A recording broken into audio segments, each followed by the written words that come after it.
It is the President's prerogative to select the keynote speaker for this meeting. It occurred to me that with the explosive growth of the specialty in the last 5 years, many of our younger members may have heard but never seen one of the authentic giants of plastic surgery. Dr. Truman Blocker is Professor of Surgery and President Emeritus of the University of Texas Medical Branch at Galveston. His curriculum vitae and the lengthy list of distinguished surgeons who trained under him is a living who's who in surgery. His enormous list of publications runs to 212 items. His consultantships, professorial appointments, professional society memberships, and honors are just about as long. He is, of course, best known for his basic fundamental contributions to the care of burns and trauma. He was chairman of the American Board of Plastic Surgery in 1961, president of the Third International Congress of Plastic Surgery from 1961 to 1963, and recipient of this and many other societies' honorary and distinguished service awards. He has been consultant to the Surgeon General of the Army since 1946 and attained the rank of Brigadier General. Ladies and gentlemen, it is my honor to present to you Professor Truman G. Blocker.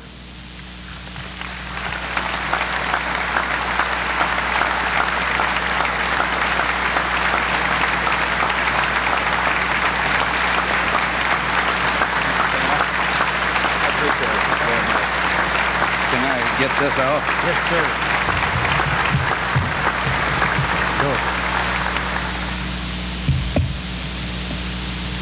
Thank you, Mr. President, distinguished platform guests,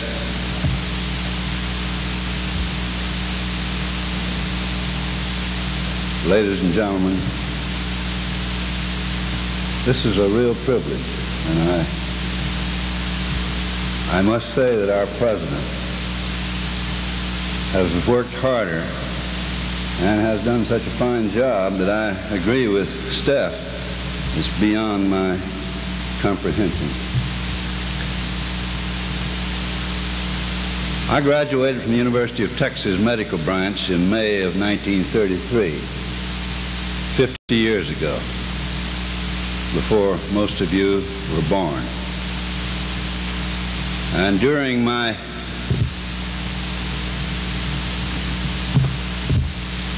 medical school days, in the 4th year, I became a so-called junior intern and adopted Dr. A.O. Singleton Sr., the chairman of surgery, as my mentor.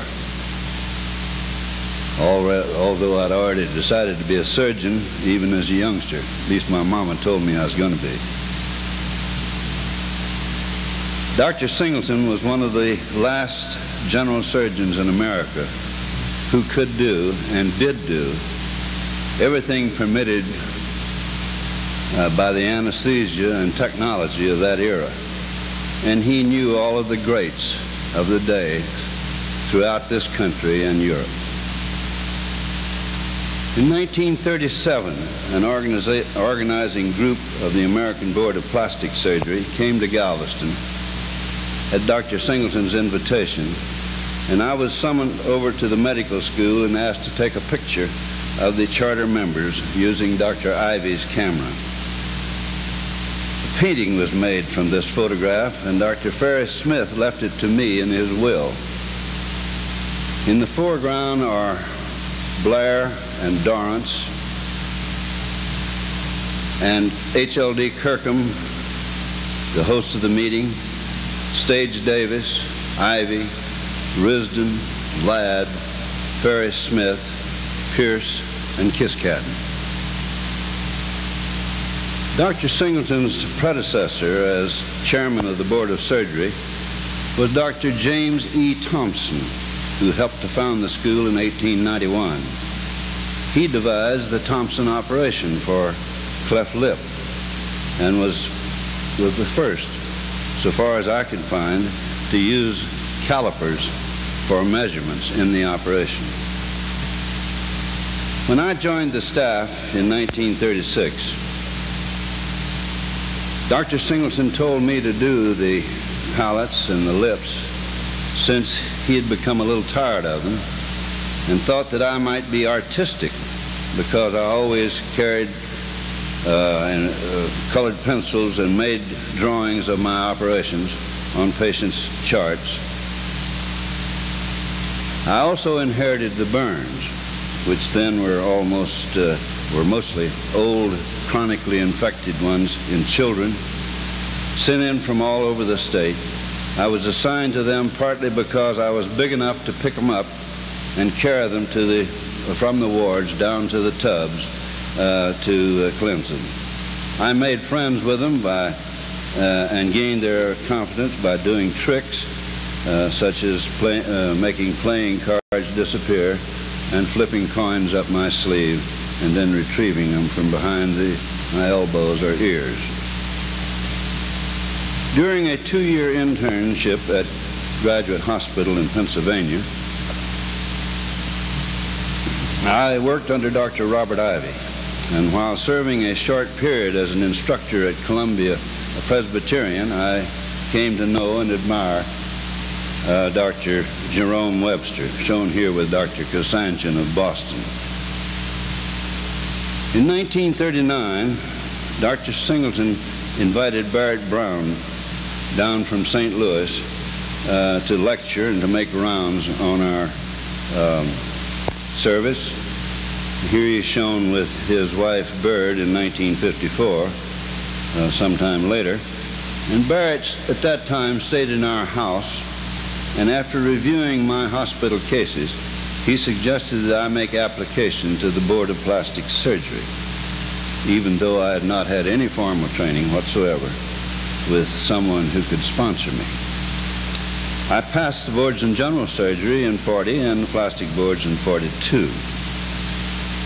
And shortly before we entered the war, Sir Harold Gillies came to lecture on our campus. Here he's shown with on the left with Converse and Kasanjian on the right. Sir Harold was always a bit naughty. He spoke on mammoplasties, characterizing the female breasts as little chappies and with great gestures, obviously embarrassing Mrs. Singleton's club members, who were called the Merry Wives. About this time, I attended my first plastic surgery meeting in Kansas City, where I met Dr. Earl Paget and many of the old guard. I arranged for the purchase of a dermatome for our hospital during the meeting. We'd been cutting freehand grafts prior to this time with the Blair knife. And by the way, at our annual Thanksgiving party in Galveston, at Steve Lewis's home, now in his 35th year, we still have the first-year residents carve the turkeys with skin graft knives. From Kansas City, I went to St. Louis to visit the Blair Brown Clinic. Louis Byers and Frank and Mary McDowell, and of course Barrett Brown, became very good friends. And all over the United States, just then there was a great deal of squabbling about the requirements of the plastic board certification. The St. Louis contingent was insisting upon strong general surgery training, and I allied myself politically with them. At that time, there were board-certified plastic surgeons in this country with dental, maxillofacial, and ENT backgrounds, all separate factions. And this battle went on into the 50s. In the spring of 42, I signed up as a captain in the Air Force, and at the age of 32, and departed in June for the San Antonio Aviation Cadet Center. About a year later, I was transferred to the Army Evacuation Hospital, the 99th Evac Hospital.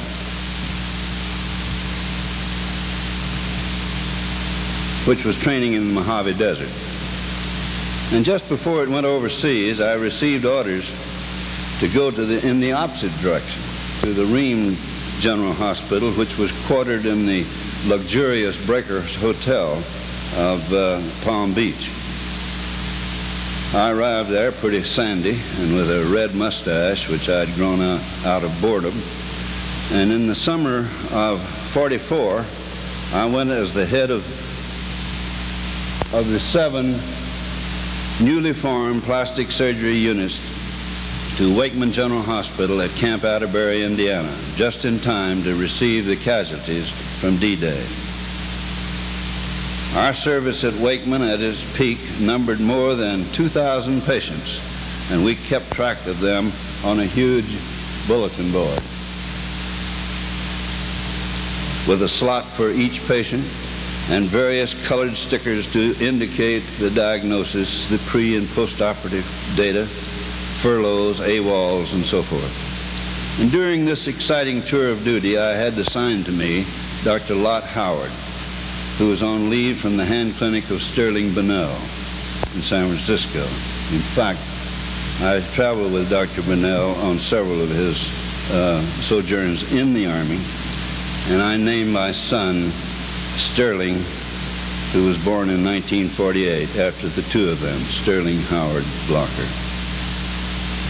And of all the following who later became outstanding plastic surgeons: Clarence Monroe, Fred McCoy, Steve Lewis, doesn't he look pretty? Jim Hendricks, Bill Solomon, Ray Brower,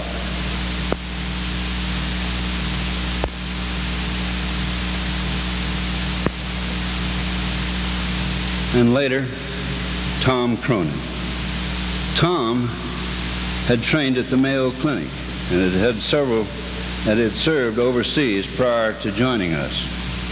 We learned a tremendous amount from him. We also had Colonel Roy Stout,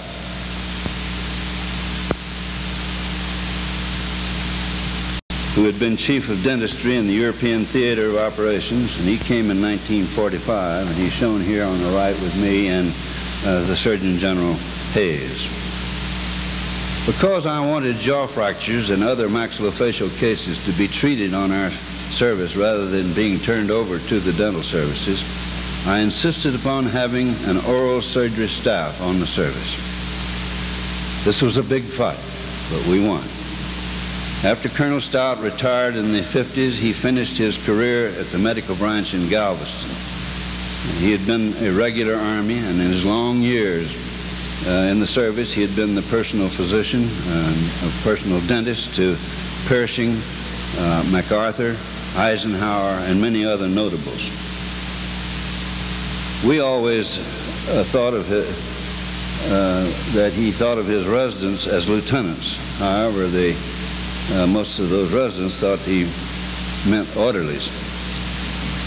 Nevertheless, they were intensely loyal to him, and all of us were grateful for the privilege of studying with such an outstanding teacher.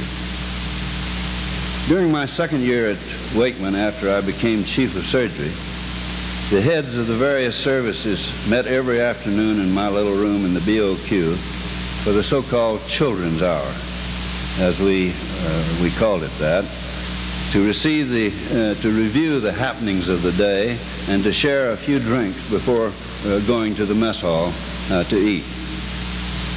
Among our most devoted patients were a number who had lost the entire lower jaw, and after VJ Day, when Wakeman closed, we continued to carry out procedures on them for several years. This group of patients have remained friends, and a few years ago they formed an organization of Wakeman veterans. There's about 100 of them. This is a sample. Last year, in the summer of '82, I joined them at a resort in Minnesota for their annual retreat.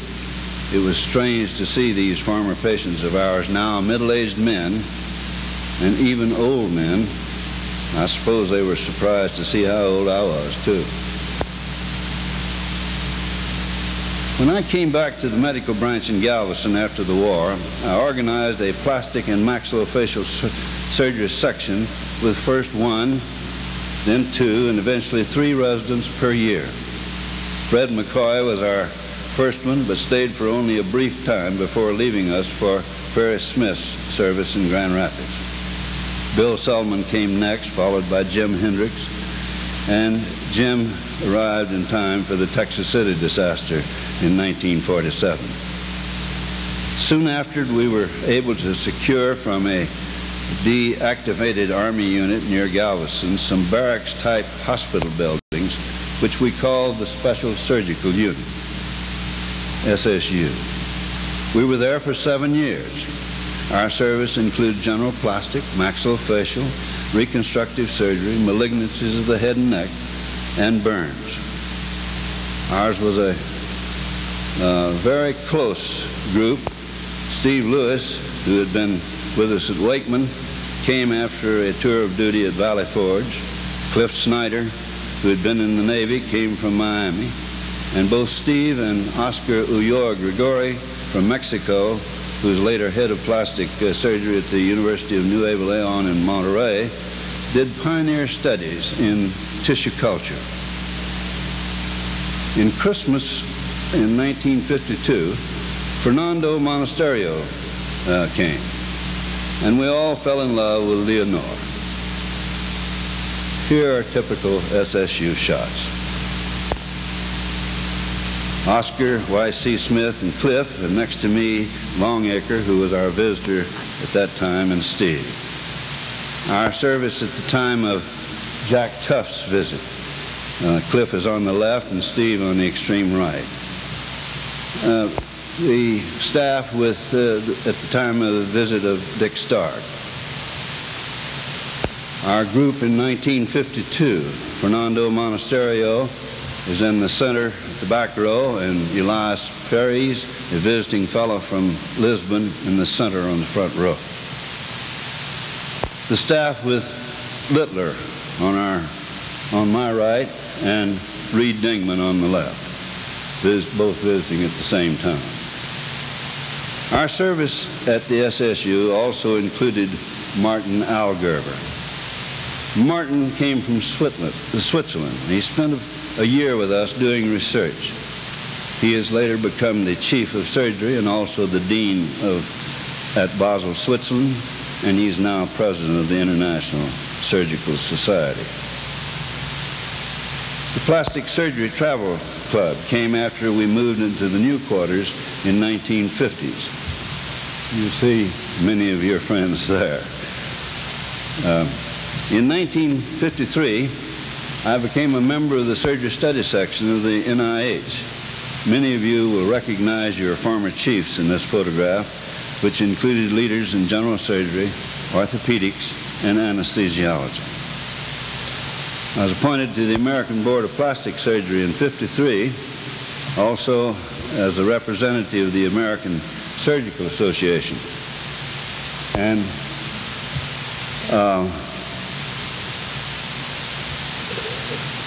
that august body, of course, is where research on a few rats are worth more than statistics on 1,000 clinical patients.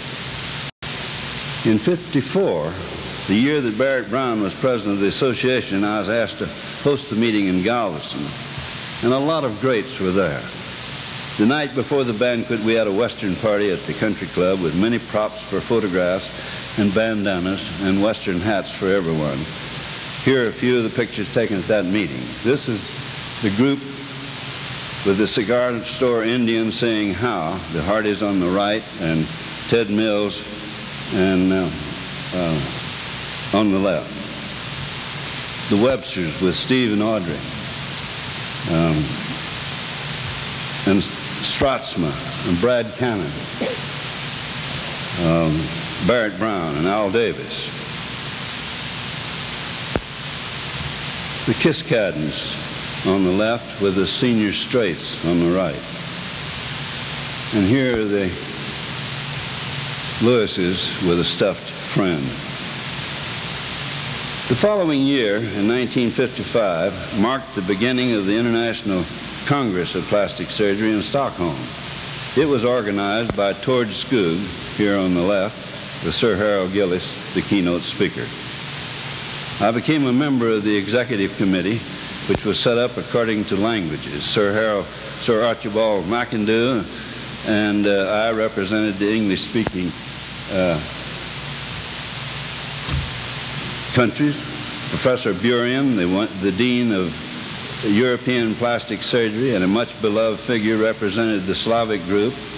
Nicholas Blokhin, one of the 3 delegates from Moscow, Blokhin, Petrov, and Vishnevsky, was the Russian representative. Here he is in the middle, with Jackson on your left, and Kurt Arts and Gunnar Torsen in this group.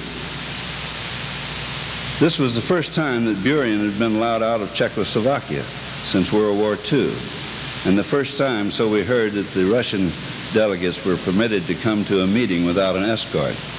Unexpectedly, Vishnevsky asked me to edit and read his paper on the so-called sleep treatment of acute burns, in which he advocated the use of large quantities of a weak Novocaine solution injected around the adrenals to control shock. And Virginia sat with Professor Kilner from Oxford at the fabulous banquet in the Gold Room of the Town Hall in Stockholm. In '59, Cliff Keen is our leader. 7 of us went for 2 weeks to visit hospitals in the Soviet Union just prior to the Second International Congress in London. There were 3 blockers in the group. We took our 19-year-old son, Bo, Wally Stephenson, and Clarence Strotsma, and Herb Conway. Herb in those days looked just exactly like Stalin and caused gasps of shocked surprise wherever we went. And Stalin at that time was still in the tomb with Lenin.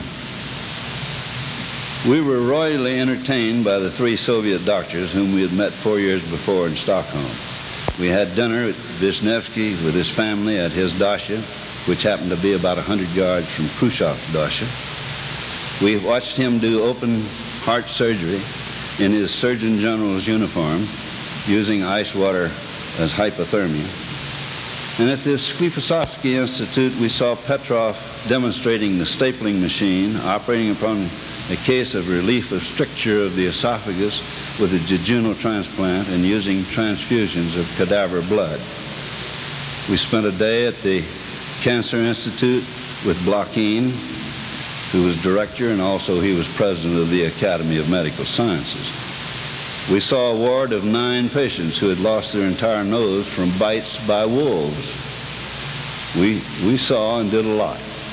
We even got arrested and held for 3 hours. We never knew why, but this was probably the high point of our trip. Our host in Leningrad was Sir Alexander Limburg, here with Steph and Bo, my son. Truly one of the great plastic pioneers in the techniques of shifting of skin flaps in ingenious ways for the repair of wound defects. When I think of Herb Conway, I always remember the antics of Pete Moran of Washington,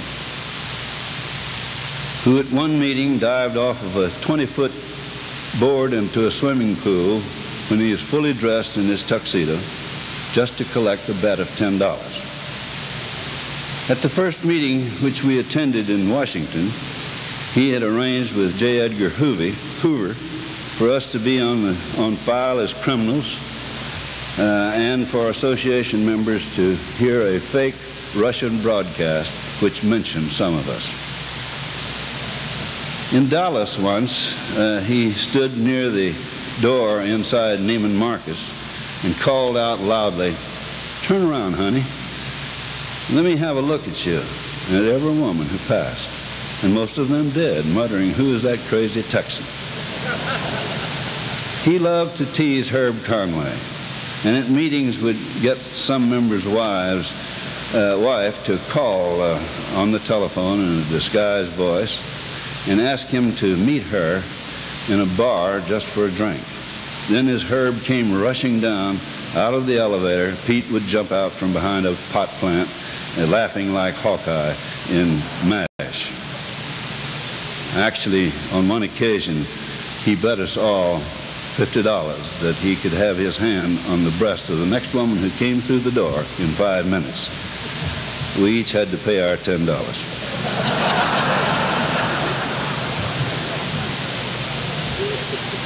This reminds me that during the Korean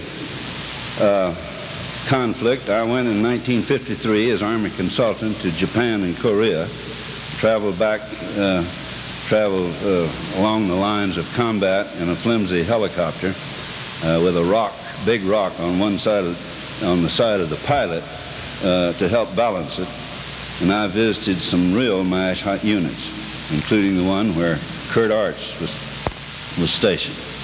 I was impressed with the rapid transportation by choppers and by the use of whole blood transfusions through the multiple portals, which saved many lives.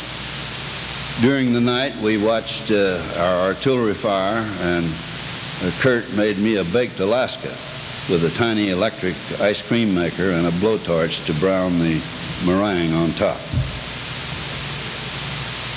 Just prior to this trip, I participated in several atom bomb research projects at Camp Mercury in Nevada.